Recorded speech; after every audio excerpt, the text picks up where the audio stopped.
La final del Mundial de Alemania 2006 entre Italia y Francia pasaría un incidente que cambiaría el rumbo del partido.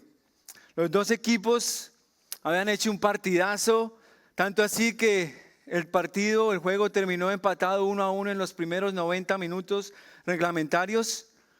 Sin duda los que pudimos presenciar ese partido, fue un juego intenso.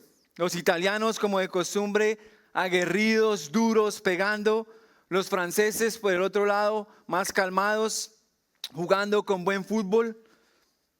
Ya había ese equipo francés, había hecho una campaña excelente a través de la Copa Mundial. Tenían al mejor jugador del torneo, Zinedine Zidane. Ese jugador lo había ganado todo ya con el Real Madrid, con la selección de Francia, y estaba a punto de coronarse como el mejor jugador del torneo para muchos y posiblemente como campeón del mundo. Iba a terminar su carrera en el pináculo, iba a poder llegar al top. Desafortunadamente, en el minuto 110 del tiempo extra, el tiempo suplementario, el jugador italiano Marco Materazzi le hizo comentarios a Zinedine Zidane acerca de su mamá y de su hermana. Comentarios ofensivos para provocarlo. Sin pensarlo dos veces, el jugador Zinedine Zidane francés, como si fuera un toro, agarró por el frente al jugador italiano y le pegó un cabezazo en el pecho. Sin pensarlo dos veces, se dejó provocar. Y como consecuencia de esto, consiguió que lo expulsaran del partido. Y finalmente su equipo decayera en el ánimo y terminaran perdiendo esa final del Mundial por penaltis. Sabes, como fanáticos del fútbol, como seres humanos nos preguntamos, ¿qué lleva a una persona, a un jugador de ese nivel a tomar esas decisiones que serán recordadas para siempre? Nos preguntamos, ¿qué podría estar pasando por la mente de ese jugador, por su cabeza en este momento? Algunos lo justifican diciendo, se dejó provocar, fue provocado por el jugador italiano. Otros lo condenan y dicen, ¿por qué se tuvo que salir de sus cabales este jugador tan profesional en un momento tan crucial como este? Y es que perder la cabeza y perder los estribos en momentos de presión, de estrés, de afán y cuando las cosas no están saliendo como uno quiere, es muy fácil. Cada uno de nosotros podemos tener nuestra opinión acerca del futbolista Zidane. Pero la realidad es que muchos de nosotros nos la pasamos dándole cabezazos a las personas que están alrededor de nosotros, con las personas que nos relacionamos diariamente en nuestro día a día. Ya sean familiares, personas del trabajo, personas con las que estudiamos, con las que interactuamos en la vida regular, en las tiendas o que nos encontramos por ahí. Y lo peor de esto es que le atribuimos ese comportamiento a varias cosas, como el estrés, o a veces decimos es que soy de afán, es que tengo presión de llegar a tal lado, tengo presión de llegar a hacer esto, tengo presión de terminar, tengo que avanzar a toda costa.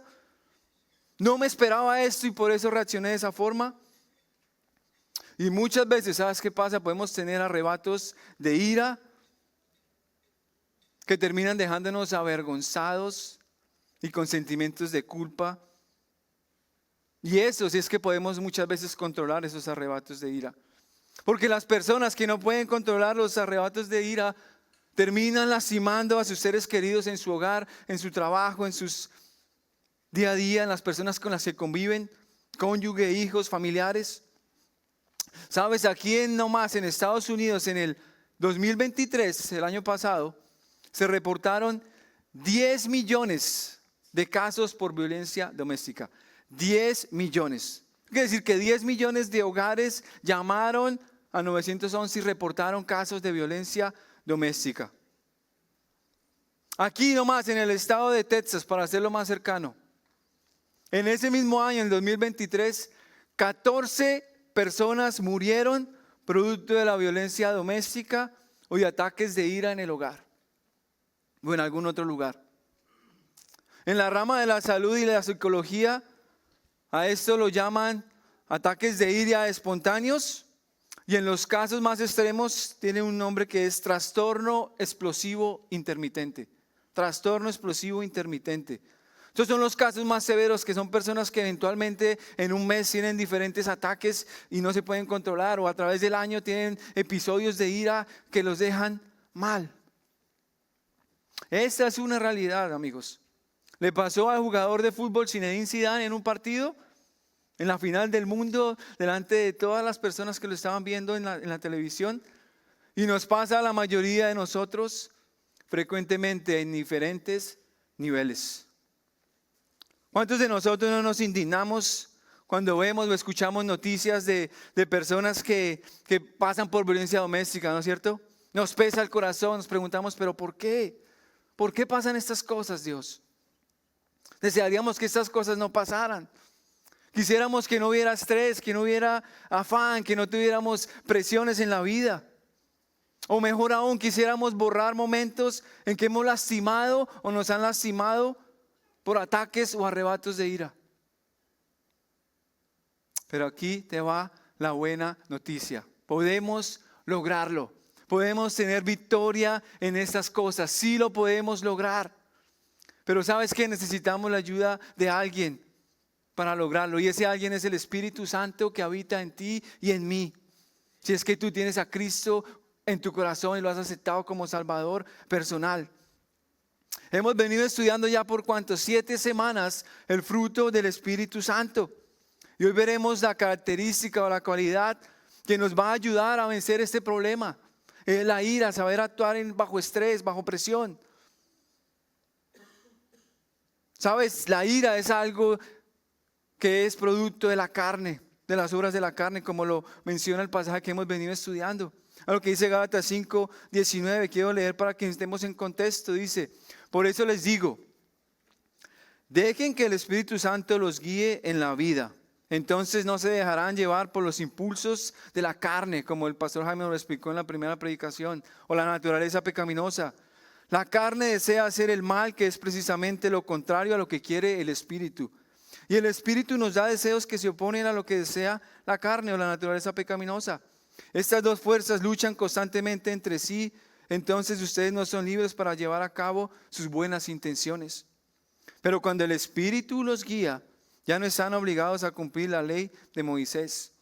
Cuando ustedes siguen los deseos de la carne, los resultados son más que claros: inmoralidad sexual, impureza, pasiones sensuales, idolatría, hechicería. Y miren lo que sigue diciendo ahorita: hostilidad, peleas, celos, arrebatos de furia, ambición egoísta, discordias y divisiones, envidia, borracheras, fiestas desenfrenadas y otros pecados parecidos. Permítame repetirles lo que les dije antes: cualquiera que lleve esa clase de vida no heredará el reino de Dios. Así que aquí podemos ver algunas características del deseo de la carne que se refieren a la naturaleza pecaminosa, como lo vimos en el pasaje. O quiero mencionar algunos: hostilidad, peleas, arrebatos de furia, discordias, divisiones. Todo eso tiene que ver con los arrebatos de ira impulsivos. Pero sigue diciendo el versículo en lo que sigue, dice: la contraparte de esto es que la característica o cualidad del fruto del Espíritu, que la Nueva Traducción Viviente dice humildad, mejor definida en muchas versiones como mansedumbre, que es una palabra en español un poco más al punto y más cercana al original en griego. Miren lo que dice Gálatas 5:22. En cambio, la clase de fruto que el Espíritu Santo produce en nuestras vidas es amor, como ya lo vimos, alegría, paz, paciencia, gentileza, bondad, fidelidad, que aprendimos la semana pasada. Ahorita humildad o mansedumbre, mejor dicho, y control propio. No existen leyes contra tales cosas. Y sabes, la palabra mansedumbre no es muy comúnmente usada, por eso ahí pusieron la palabra humildad, porque mansedumbre en el vocabulario regular no lo mencionamos mucho. Muchas veces las personas asocian la palabra mansedumbre y le dan un sentido de debilidad.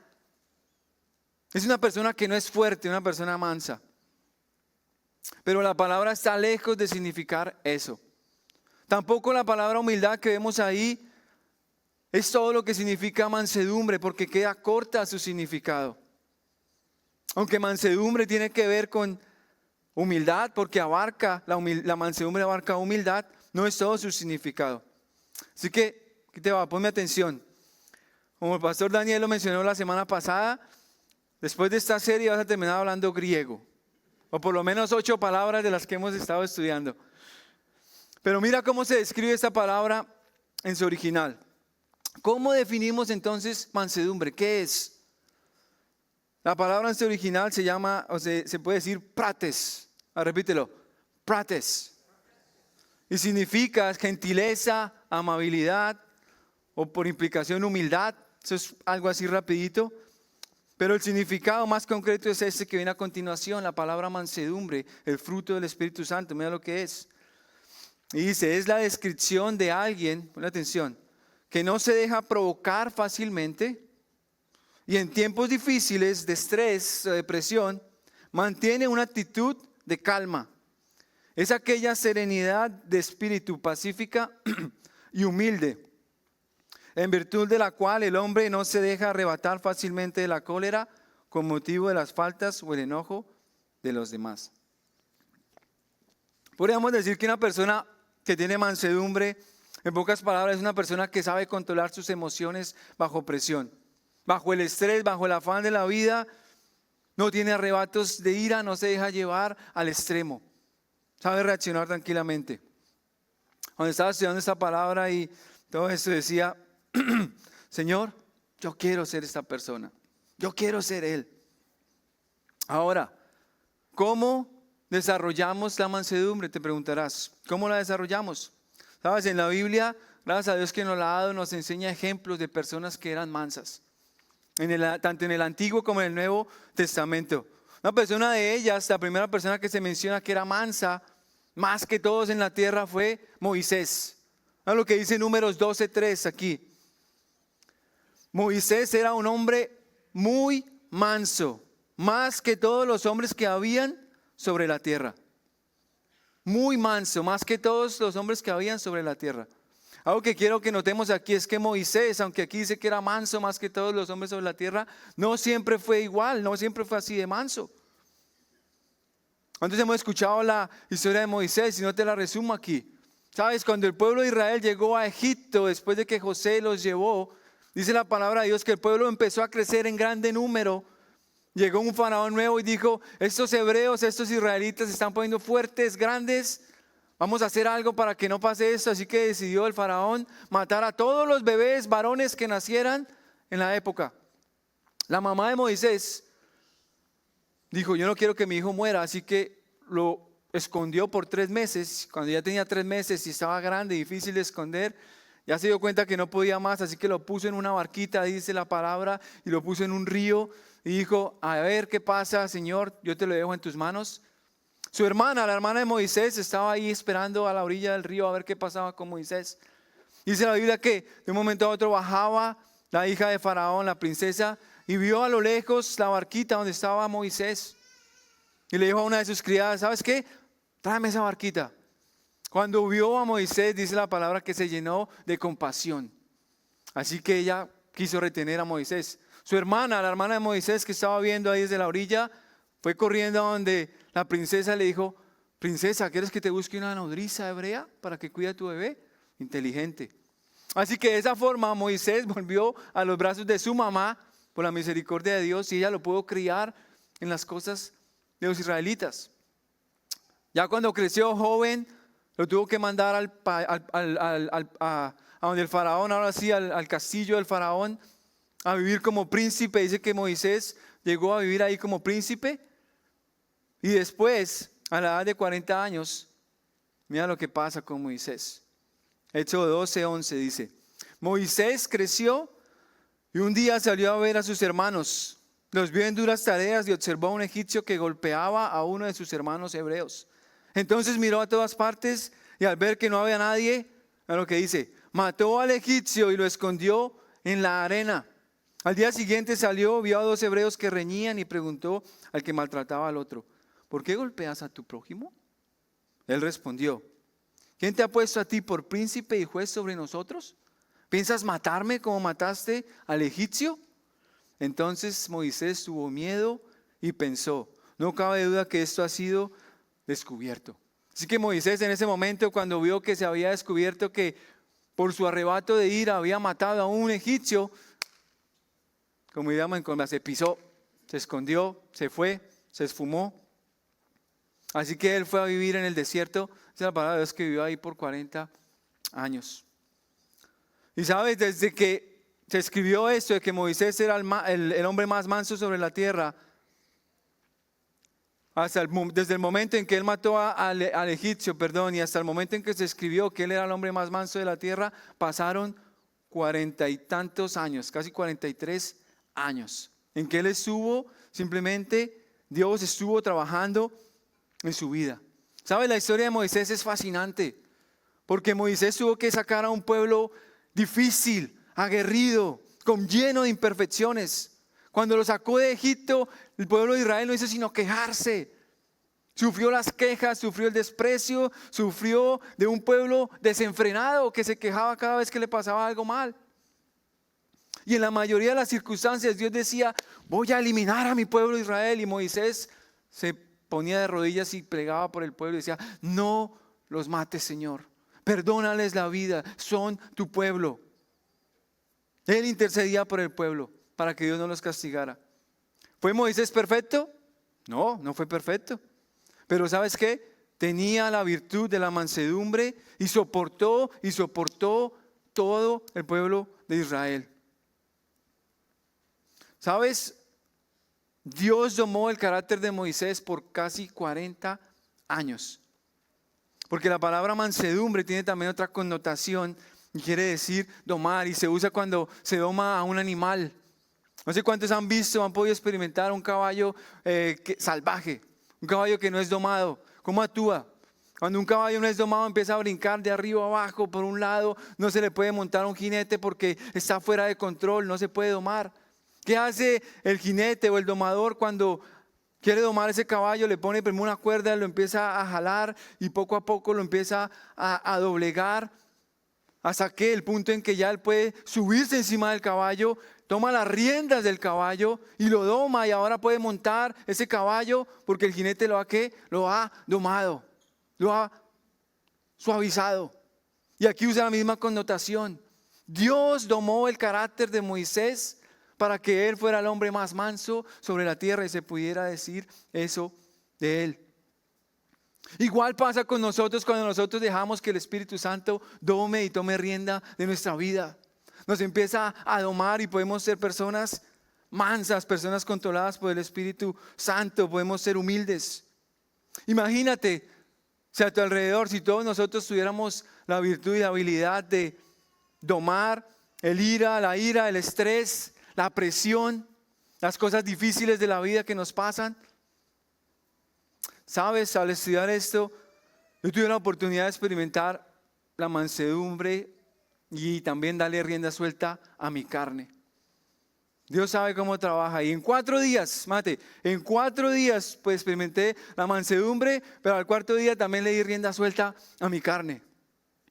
Sabes, el lunes que empezó vivir, traje a mi hija aquí a que pasara el tiempo.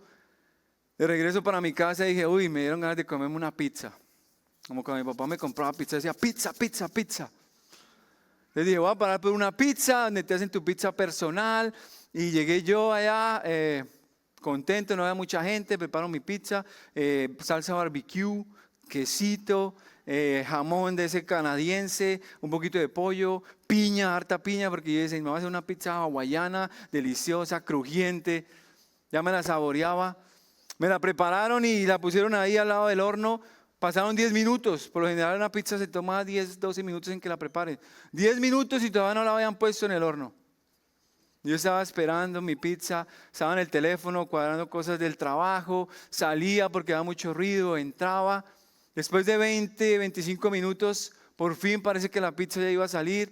Estaba un poquito preocupado por mi pizza. Cuando la señora que va a sacar la pizza mete su palita, estaba ahí así como estoy ahorita, así estaba. Saca su palita y yo veo que empieza a sacar la pizza y un momento a otro yo veo que empieza a hacer así. ¡Pa!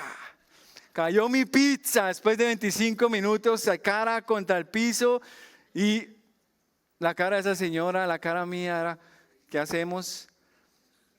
Y gracias a Dios que el Espíritu Santo me dio mansedumbre en ese momento. Así que le dije a la señorita a la que me va a preparar, bueno, vamos a preparar, ¿qué podemos hacer? Y esas dos mujeres estaban sorprendidas, dijeron, otro nos hubiera tratado por el piso, gracias. Yo dije, no fui yo, fue el Espíritu Santo.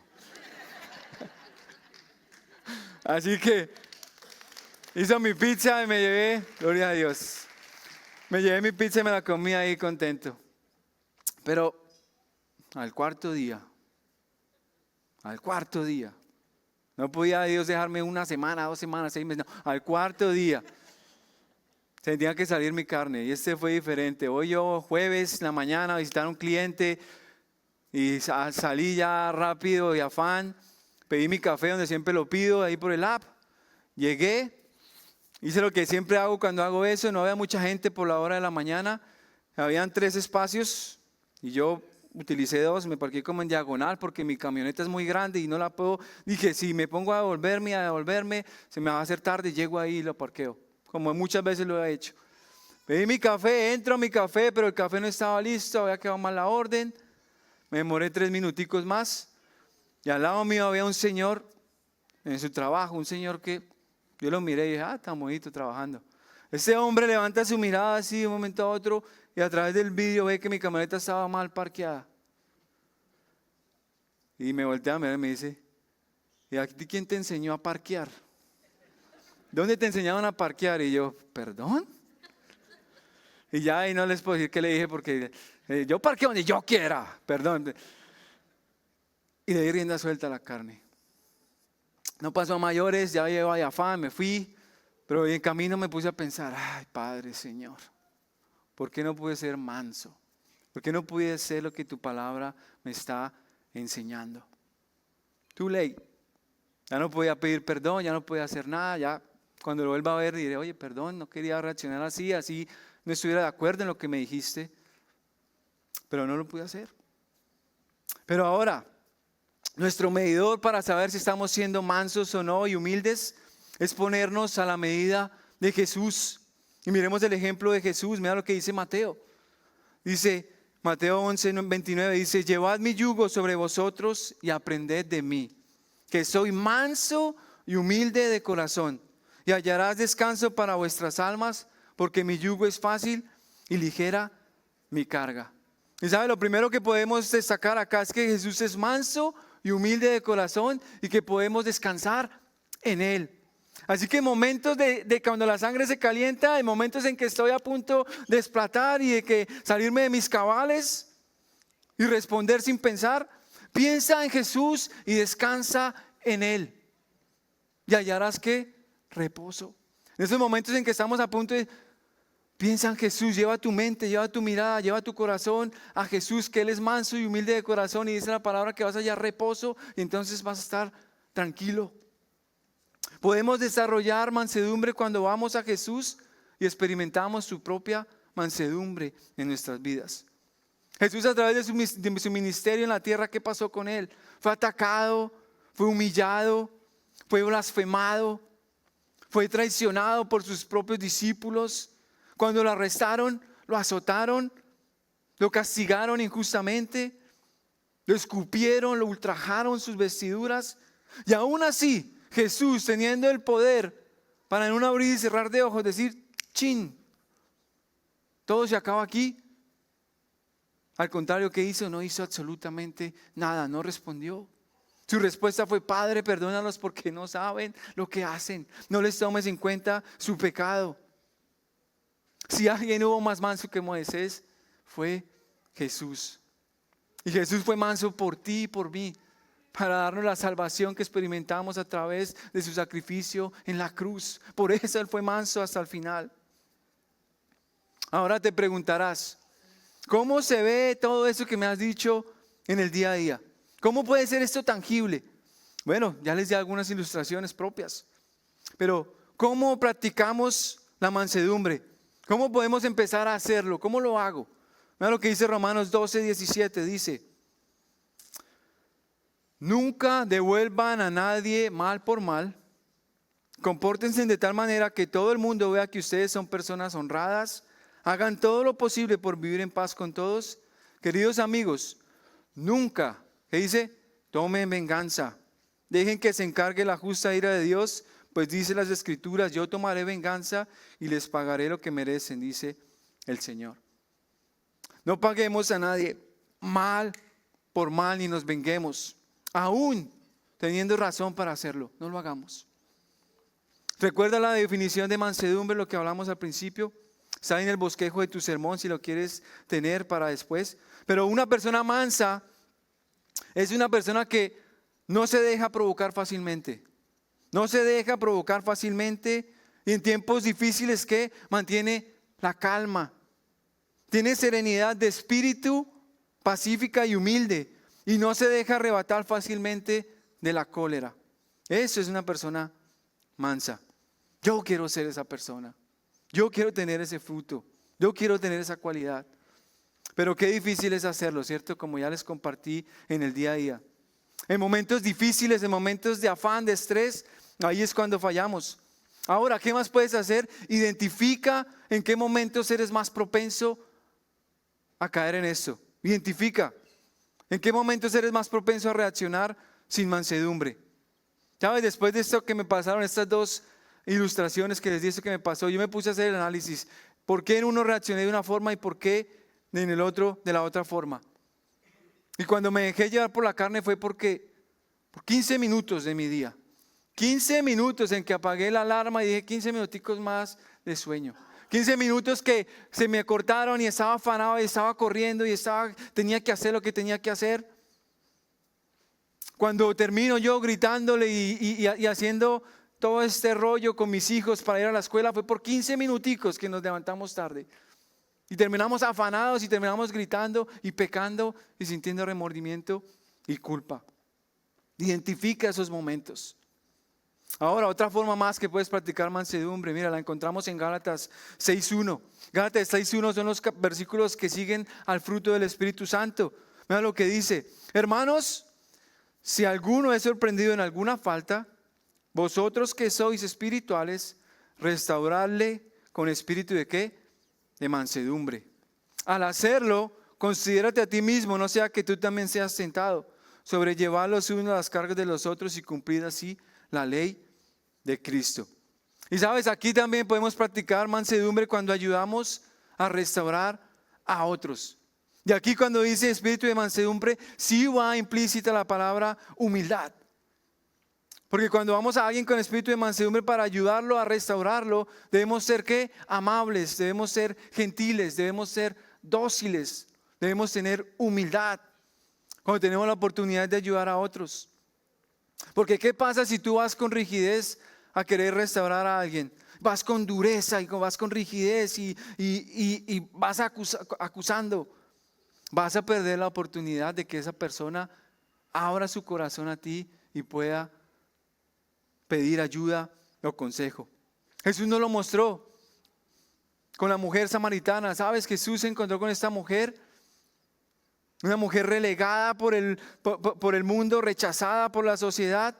Y Jesús no la trató con rigidez. Jesús no la cogió y le dijo: oye, tú has tenido 5 esposos.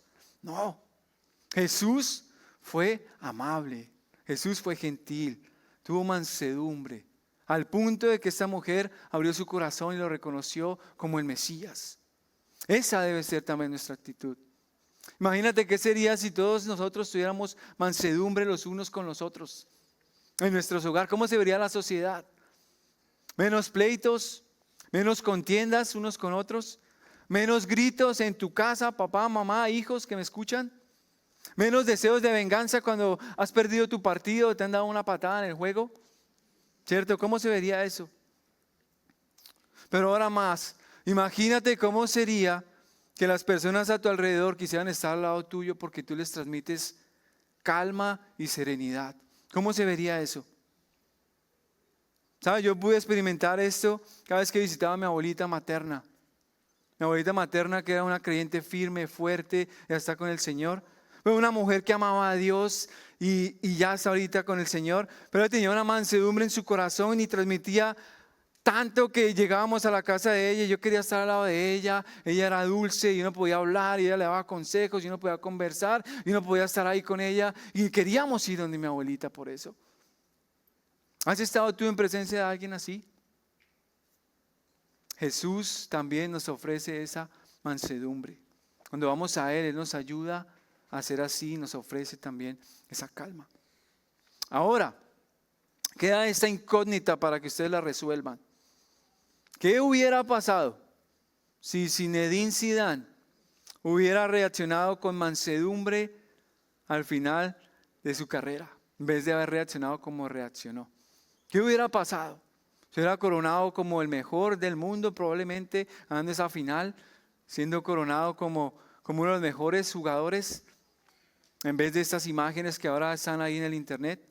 ¿Cómo hubiera reaccionado? ¿Qué hubiera pasado? Ahora, esta semana tienes tarea. Esta semana yo te invito a que antes de actuar sin mansedumbre, antes de reaccionar con un grito, antes de reaccionar con algo que tú sabes que no está bien, piensa, ¿cómo actuaría Jesús? ¿Qué haría Jesús? Y trata de reaccionar de la misma manera. Oremos.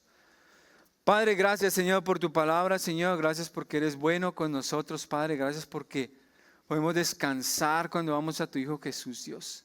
Gracias porque Jesús es manso y humilde de corazón, Señor.